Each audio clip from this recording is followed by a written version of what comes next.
కొత్తగూడెం ప్రకాశం స్టేడియంలో సెంట్రల్ పార్కులో మార్నింగ్ వాకర్స్ను కలిసి ఖమ్మం పార్లమెంటు బీఆర్ఎస్ అభ్యర్థి నామా నాగేశ్వరరావు ఓట్లు అభ్యర్థించారు. వాకర్స్తో కలిసి వాకింగ్ చేస్తూ జిమ్ చేస్తూ ఉత్సాహంగా ప్రచారం నిర్మించారు.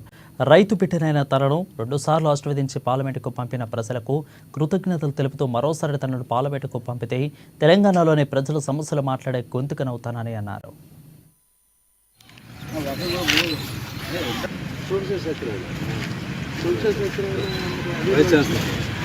అందరు కూడా వారి భాగస్వామ్యం ఎప్పుడు ఉంటుంది.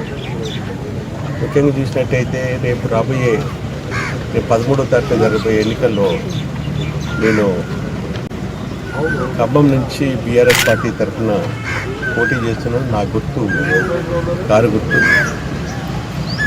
ఖమ్మం జిల్లా ప్రజలకు అందరికీ కూడా నేను ఖమ్మం బిడ్డగా ఒక రైతు బిడ్డగా నన్ను ఆశీర్వదించేప్పటికే 2 సార్లు పార్లమెంట్కి పంపించారు.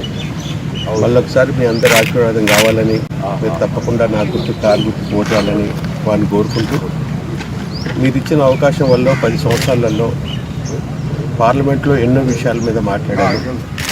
ముఖ్యంగా కనుక చూసినట్టయితే ఇక్కడ కొత్తగూడెం కొవ్వూరు రైల్వే లైను విషయంలో చూస్తే, నేను ఎప్పుడో చిన్నప్పుడు ఇక్కడ పాలనచల్ చదువుకుంటేప్పుడు అందరు అనుకుంటారు ఇక్కడ నుంచి భద్రాచలం కొత్తగూడెం నుంచి మొదలుకొని కొవ్వూరు రైల్వే లైన్ ఒకటి అలైన్మెంట్ చేసిండ్రు, అది ఇంతవరకు రాలేదని నా చిన్నప్పుడే అంటోళ్ళు. నేను పార్లమెంటుకు పోయిన తర్వాత